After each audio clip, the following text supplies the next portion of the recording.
Good morning, everyone, and welcome back to Tactics Board. Barely enough time for Norwich City to recover from a 1-0 loss to Derby County on Tuesday night, but they're already back on the road this weekend when they travel to South Wales to take on Swansea City. And if you look at the form of the two sides, it probably won't be the most entertaining or high quality championship game of the weekend, but I'm sure Liam Manning would take 3 points however they come. So here on Tactics Board, I'm going to take a look at the team I think he'll choose for tomorrow's game. Then we're going to look a little bit more closely at Swansea, how they've looked so far this season and how tactically they might set up, how that will match up against Norwich and how the game might pan out tactically. And then I'm going to come on to Ante Seaman, who of course has been ruled out for at least the rest of the season with a ACL rupture. I'm going to look at how that could affect things tactically. I know he hasn't been in the best of form, but obviously he has played every single one of the Canaries' championship fixtures so far this season. So certainly it means there will be some adaptation. So we're going to look at how that might play out. But first of all, here's the predicted 11 that I think Liam Manning will choose for tomorrow's game.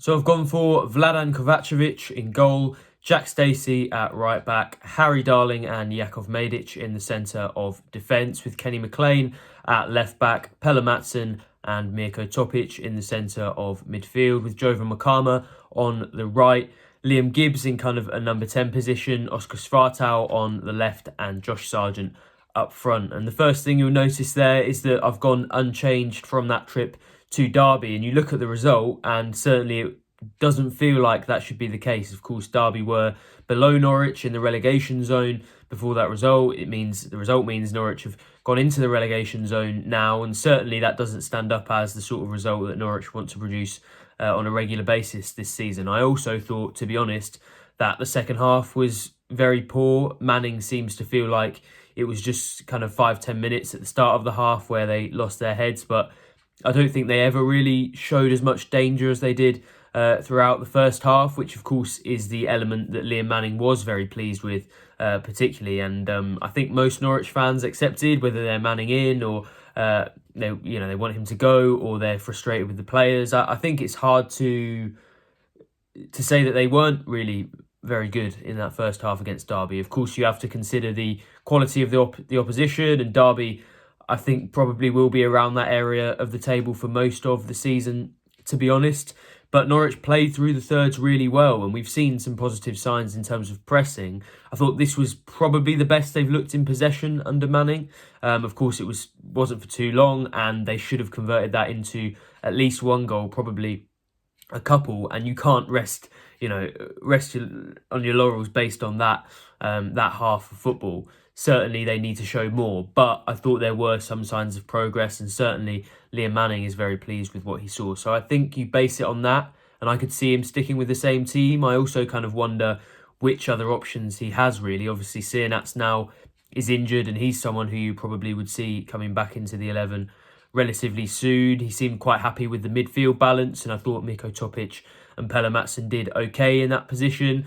Oscar Svartau probably should have scored and was a threat again, and Josh Sargent in that first half was probably more involved than he has been at any point for Norwich this season. The one area I thought maybe there was scope for change was in that kind of number 10 position, but then again, I don't really know who Manning brings in for Liam Gibbs. I think Gibbs, to be honest, has struggled to show that quality in the final third. He runs and runs and he takes up some good positions, and defensively he's solid and reliable.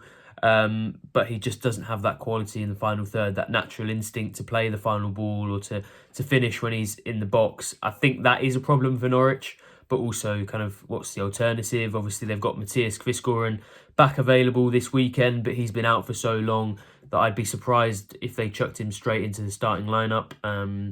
Certainly, it sounded from Manning's pre-match press conference like he would be sort of building him up again and being relatively cautious and with that Crnac's news, as well as sort of Papa Amadou Diallo's issues and things like that. You can see why they would do. Amankwa Forson is expected to be back in training next week, but of course not available for this game, so you can't put him in there. I suppose you could put Emiliano Marcondes in there, but to be honest, I don't think he's offering even as much as Gibbs, to be honest, in the last couple of games in terms of creativity and getting in those positions. And I've spoken quite often about the fact that I think he is their most natural kind of number 10 option, and he does provide a link to Josh Sargent. But when he came on as a substitute against Derby, when he played against Bristol City, I just didn't see those signs. I don't think he's in particularly good form at the moment, and I think Manning might stick with a trusted 11 that he was clearly happy with for at least 45 minutes at Pride Park. So we'll see if he does make any changes, but for me, it feels likely that he sticks with the same group. Kenny McLean, probably the other discussion point, just to quickly touch upon. I thought he actually was very good at left back. And also, again, a lack of options. They could put Jeffrey Schlupp there, but I think he's struggled. And Lucian Mahovo and Ben Krezene not available due to injury. So I think it will be unchanged, but of course, we'll find out at 1:45 tomorrow.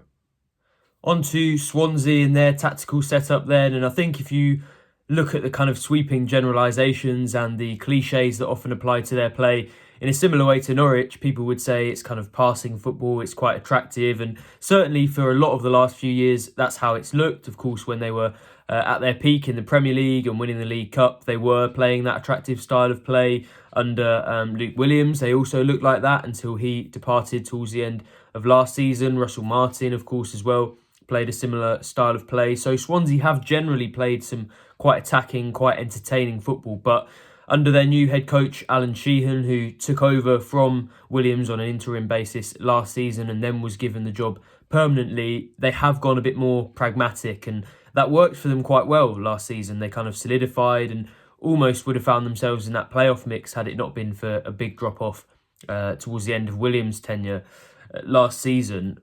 But that was based on kind of a much more solid way of playing. They tend to use the wide areas much more rather than playing the ball through the middle. The midfield doesn't have a typical kind of number 10 or attacking midfielder in there. They often go with a flat 3 and it looks quite workmanlike. So I don't think Swansea will play in the same attractive way that probably Norwich fans and most opposition fans are used to seeing them over the last few seasons.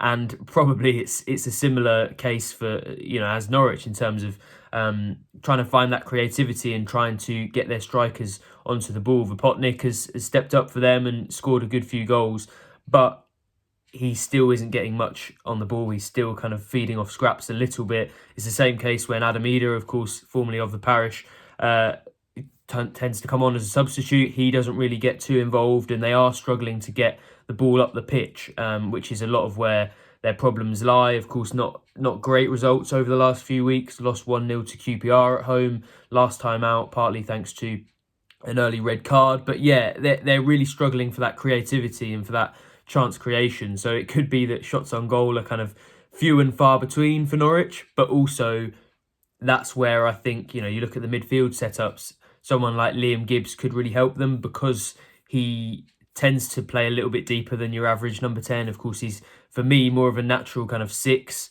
maybe an 8 at a push. So he does kind of fill into that midfield and he gives Norwich some extra numbers. Whereas earlier in the season, you looked at that 3-4-3 and they looked very exposed, really. I've always said that a midfield 2 in the Championship can look quite naive because you're very easily outnumbered and you lose that control when you don't have the numerical advantage in midfield. Whereas Gibbs, even though it looks like kind of a 2 and a 1 with Maatsen and Topic and Gibbs in front of them, Gibbs does give you somebody who sits a little bit deeper and probably will end up looking like a kind of 3v3 in that midfield battle. Then in the wide areas, that's where Norwich probably have to be switched on, and we'll come on to Ante Cianats and the impacts of losing him soon. But I think you look at the options to replace him. You've got Jovan Makama, who's probably more of a traditional striker.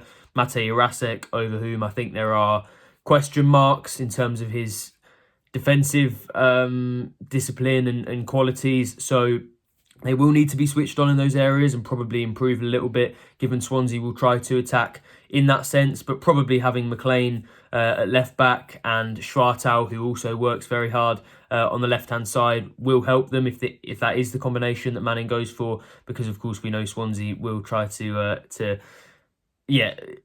create chances by going out wide and getting balls into the box as I battle with this fly. I think that the struggles of both teams in possession mean that set pieces will be important, and that's probably an area where Norwich could have been much better this season. You look at their struggles to create anything in possession, in open play, and set pieces really are the sort of thing you can kind of engineer and you can create routines from much more easily than you can in possession, in general possession when you've got the ball in open play. So I think Norwich could have made more of that across the season. They've got a few decent headers of the ball and corner takers in that group.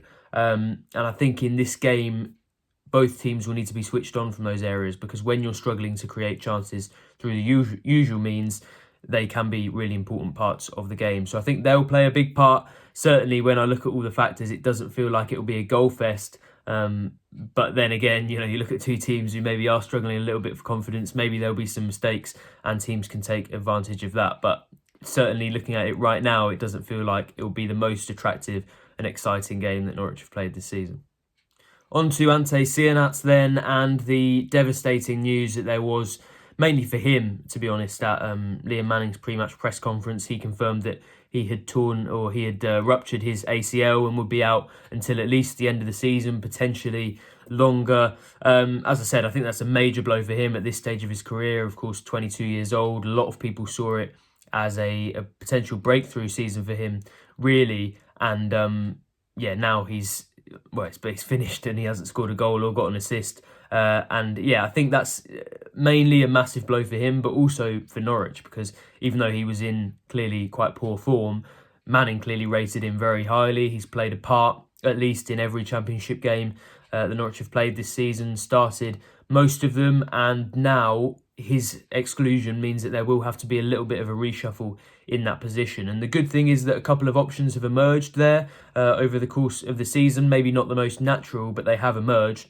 One of them is Jovan Makama, who it feels like right now is a bit of a man of the moment, and there's not much competition, to be honest, when you look at the way that Norwich are playing. But I think on that right-hand side, he's been a positive story, another decent outing against Derby, even if his influence waned a little bit as time went on. He scored a couple of goals for Norwich. I think looks like a decent option out there. And even though when you put him there, it feels like you're kind of almost crowbarring him in just to get him to play a role, because he does look like much more of a traditional striker. I think he's 6'4", got quite a big build, very good at winning the ball in the air, and you would worry that maybe he doesn't have the technical capabilities to be effective as a winger, but he actually does. He actually can take the ball on pretty well. I think it does look unorthodox, but it can be quite effective, and there were a couple of times where he managed to force his way to the byline with his technical ability and his physicality, but just didn't have the nerve to produce that quality final ball. So I think he's a potential option out there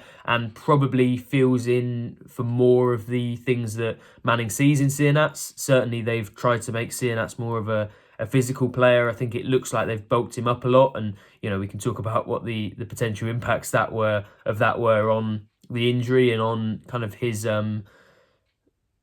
quality on the ball and how he creates things. But clearly that's something that Norwich wanted to do, and Makama can replace that more effectively for me than any other option Norwich have there. So if they want to go direct and they want to fire balls into him, Makama is actually even more effective in that role than Crnac is, so they haven't lost much in that sense. I also think defensively Makama has the work rate and he's switched on enough to kind of do the defensive bit and kind of help Jack Stacey out sometimes down that right hand side. So I think he offers that probably again more than Crnac. I think Crnac is probably more of a natural presser of the ball and maybe is better at winning the ball high up, but when it comes to going backwards, Makama can fill in for that. The other option is Jurasek, who obviously fills in for Crnac in terms of the type of player they are, a little bit more, cuts in on that left-hand side, looks a little bit creative, likes a shot from distance, wants to immediately get his head up and see how Norwich can score a goal. Those obviously aren't qualities that Makama really necessarily has, but you look at that defensive side, the physical side, Jurasek is absolutely nowhere near Crnac in terms of that, and certainly nowhere near Makama. So it feels like including him on a regular basis going forward would be compromising a little bit on the defensive side of things. And I think there will probably be a lot of Norwich fans watching this going, well, the thing Norwich need to improve is attacking more than anything, and they want to see more risk taken and more danger. And maybe that's where Jurasek does give you a little bit more. But I think we've seen from Manning that he likes players who can do both sides, and that would be my worry. So, yeah, you look at Crnac's form. Certainly, Norwich aren't losing loads in that sense, but clearly, tactically, he was an important player. I do think he had the potential, or has the potential, to kick on and be much better than he has been so far as well.